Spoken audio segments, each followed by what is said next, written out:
Many companies are overmanaged, overgoverned, and underled. What we require is more leadership to inspire people towards a higher purpose, make them to believe in themselves, sometimes tackling huge challenges. But no leadership, no matter how great, can operate without oversight. The other thing is that the more senior you get, you have to be making less decisions. Less decisions, but more consequential decisions. Many leaders don't get to make that change. They're still getting to make too many decisions on the day-to-day. And they're doing micromanagement, which is mind-numbing. We go and hire the best brains in order to do the work for them. No. Give guidance, give direction, give the tools, give the resources, and get out of people's way.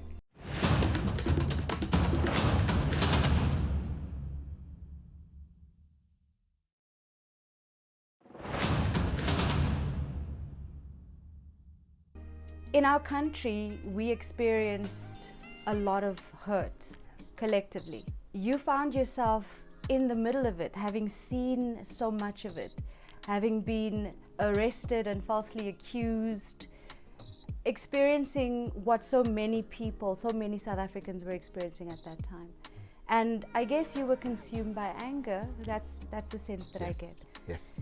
And there was a conversation I'd like you to tell us about that changed all of that and has been with you for 40 years. Yes. You know, the 1980s were characterized by so much strife, conflict, violence, and there was so much police repression, apartheid brutality, and we as young people and students were at the center of that. There were so many people who were being arrested, so many people who were being abducted, people being killed in jail, funerals virtually every weekend. And we were in daily battles and skirmishes with the police and the army. And as a student leader, you were at the forefront. Of that. And I'd been in and out of jail at the time. We had not been studying for 2 years, 1985 and 1986, and I used to run away from the police and never stayed home. And we would hide in different places like churches. My father used to facilitate other activists hiding in these churches. So he met me one day and had this conversation. And his conversation was, when are you going to go back to school? What do you mean going back to school? Our demands have not been met. Other students have been detained. Our leaders are detained. We're still fighting the Bantu education system. So why would we go back to school? We want our liberation. In fact, we want guns. We want ammunition. We want to fight. This guy was saying, no, one day I want you to get to Harvard. I want you to be, a successful young person. Like, dude, we want guns. We want petrol bombs. And my dad said, for you to succeed, and the most powerful weapon you can have against the apartheid system, it's not the biggest stone you can throw to the police. It's not the most potent petrol bomb you can throw to the army. It's about getting the best education. It's about getting the best values and having the best principles and model yourself towards the very future you say you're fighting for. That was a very difficult conversation. I didn't agree with him. But we had a conversation, he challenged me, and I started to see the world very differently. And with my other colleagues and my other comrades, we started to see different things differently. So whenever I engage young people, I put myself in their shoes. I was once angry. I once couldn't see the future. But there were many people who never gave up on me. I am here because of the generosity of others. And we cannot give up on young people. We used to be called the marginalized youth. We used to be called the lost generation. We can't dare call the next generation those words. We have to engage them, show them a perspective, and also listen to them. And that's what my father and others did to get us to see the world very differently. And that moment made a very big difference in my life, because it made me to understand it was not the excitement of the battle with the police. It was, what was the future about, and what are you prepared to sacrifice to actually make that future possible? And that journey I've been on since that day. Did your father not insist on changing you or changing your mind? Like, when you talk about conversation, was it what kind of conversation is this? And how do we have these type of conversations that resonate? Yes. So my father instilled in me a culture of debate, a culture of conversation, inquiry, listening to another perspective, listening deeply, not with the view to answer. That has allowed me to always listen to perspectives, to always understand. Even if I don't agree, I might sometimes explain why you are saying this and why we're differing, so that we've got that. And it was not only my father. I had the privilege to spend a lot of time with former Robben Island prisoners who had many reasons to be angry. But they had the foresight to say, we can have an anger that destroys everything, or we can channel the anger towards an outcome that is better for ourselves as a society and as a community. We failed them in many ways because they laid the foundation. They put the platform. But what I find is that so many people are revising history and criticizing the very founders of our democracy. When we are free, when we have the platform to do the things that we say they should have done, they did their part. What are we doing? Because there are many societies today where countries barely exist because of conflict.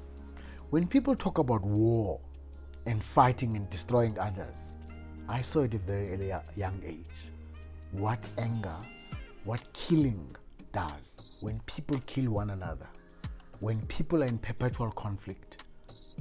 And I ask myself, is that what we want for our children? I'm saying we have to change this country. Our country has to be more equitable. Our country has to be more prosperous. More people should benefit from it. We've got to find a way, not only for South Africa, but for our continent. Of course, if we don't do that, the very conflict I'm avoiding may be inevitable. Because the best brains in the Middle East could not predict the Arab Spring. The best brains in the US could not predict Trump's triumph. The best brains in the UK could not predict Brexit.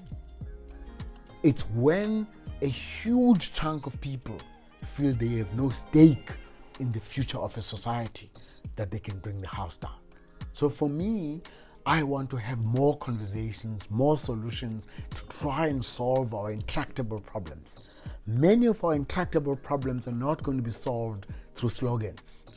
They need the best brains, the best capital, the best technology, the best partnerships to solve those things, not only for this country, but the rest of our continent.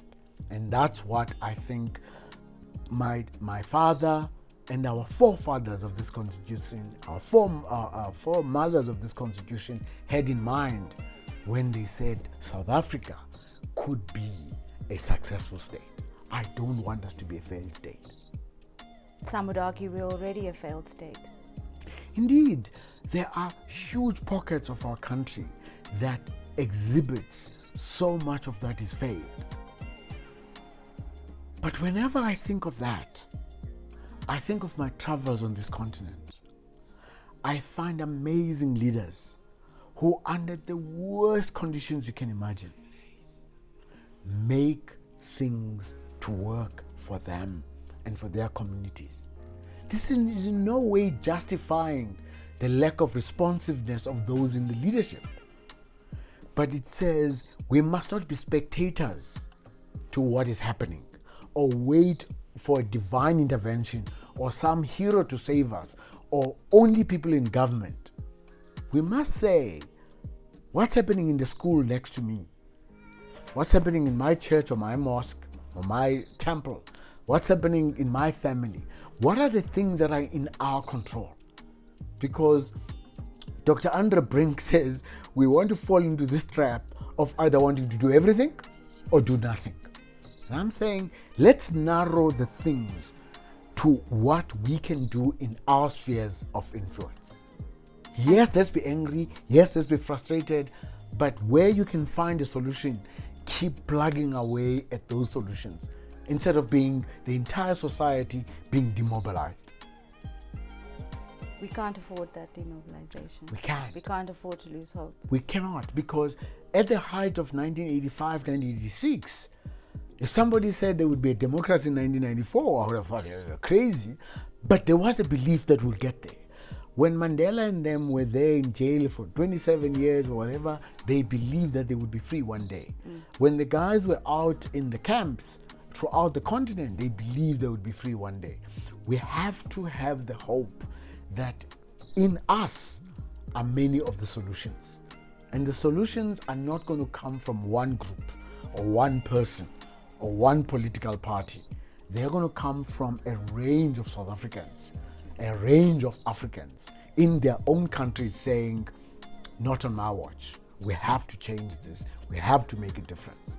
My fear is that a lot of people have become completely despondent.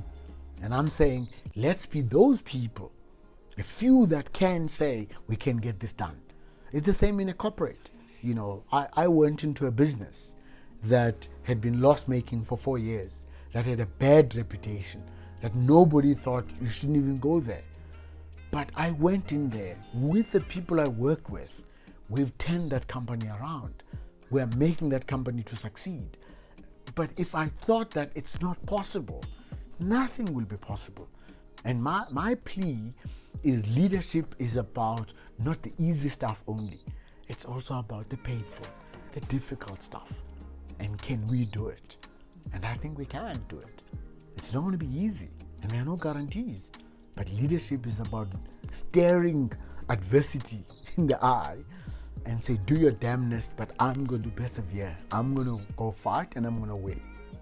There's something that struck me about your union, your marriage with Fa, and it is the sort of fluidity of leadership in terms of the economics, the thing that could potentially make or break relationships, make or break businesses. Sometimes we have to let others lead, and sometimes we have to lead. Yes. But it doesn't have to be a competition. Yes. I'm interested to know how your experience of your grandma has influenced your love for women in leadership and supporting women in leadership. Can you tell me why that is so important to you? My grandmothers were prayer warriors.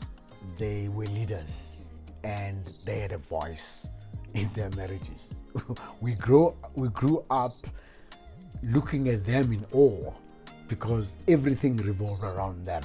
They were the main decision makers. And our grandfathers, and later my father, I saw them having the ability to be in the lead and sometimes in support. And sometimes in support while my mom was in the lead. I found the same thing in a corporate world or any other environment. If you always want to be in the lead, but you're never in support, no relationship of any sort could work. I used to tease people and say, some people want to be the brides in all weddings and the corpses in all funerals. You know, it can't work if everything revolves around you. You've got to have that relationship with people. So I grew up with that sense that women were equal to men, that women were as important as men and they would have a voice as men. As I grew up, I started to get involved in the liberation struggle, and non-sexism was a key component of that. So my liberation heroes were the Helen Josephs, the Francis Bard, the Amina Kachalias of this world. These were leaders that we followed. We didn't follow them less than the Mandelas and the Kadratas and the Sisulus. It was all the same. So I learned from the liberation movement to continue that path. And then in my corporate life, I found amazing leaders who taught me a lot about how to work with and lead with women. Then I met Zva, and in our relationship, we became these equals. And my children know us to be equals. And on many things, my children know who's in the lead. And that's likely to be Zva, not me. And so that journey helps us with that. But it can't be theoretical. It's got to be practical. And so many companies, I challenge them. Many relationships, I challenge them to say, tell me if you are a male leader, can you lead a woman who's going through a divorce? Can you lead a woman who's got postnatal depression? Can you lead a woman who's in an abusive relationship? Can you lead a woman who can't have children, who wants to have children? Can you lead a woman who has got a child with disability? These are the real things. Don't tell me about the 9th of August. That's a show. How on a daily basis are you leading women? Similarly, in a relationship or a marriage, does your partner have an equal say in how you're going to run the household? How you're going to make decisions about finances? How you deal with issues of infidelity? How you deal with issues of culture? How you deal with issues of the future direction of the family? If that partner of yours or your wife doesn't have the same airtime, something is wrong. You're just talking about empowerment, but you're not living it. So that journey is a continuation of what I learned. And so much of my life is what I learned at the feet of giants. I didn't realize it then until I was looking for a leadership path. And I realized that those people that were grooming me, my parents, my uncles, my aunts, my granny, my sports coaches, my teachers, those were my leaders. I have a message for that young person that's failed again. If a school dropout like me, who was almost expelled at university, who was in and out of jail, could end up with qualifications in local and international universities and be CEO of a Nasdaq-listed company, anything is possible. But you have to accept that you are going to face adversity. Giving up is not an option. What are you going to do when that adversity comes, when those obstacles you meet? You want to build that resilience. You want to build that tenacity. And we mustn't create false hope for young people. We must give them a sense of the challenges they're going to face. Because as some finish their matric, they may not have funds to go to university. Others who've finished their matric want to get a job, may not get a job. How do you motivate them through that? By not creating an over-optimistic picture, but journey with them in the difficulties that they are going to face. But equally, it challenges us as leaders in all spheres of society to say, we've got a youth benefit of having such a young generation. Yet, that blessing, that dividend can become a curse if we're not creating opportunities for young people. And that's a big thing for us, particularly young girls.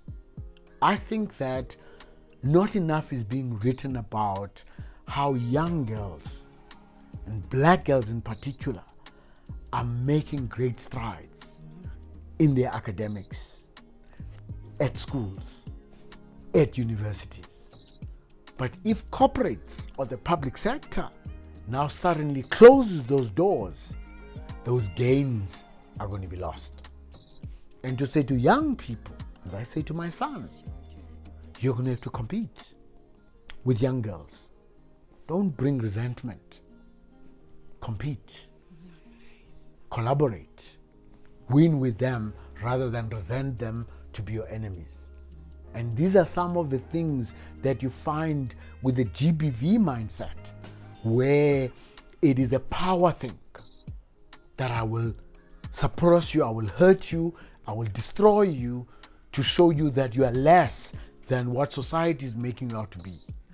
Part of our work with young people is not only with the young girl, we're also working with the young man. How do you make them to live in this world where, the gender focus has to be there.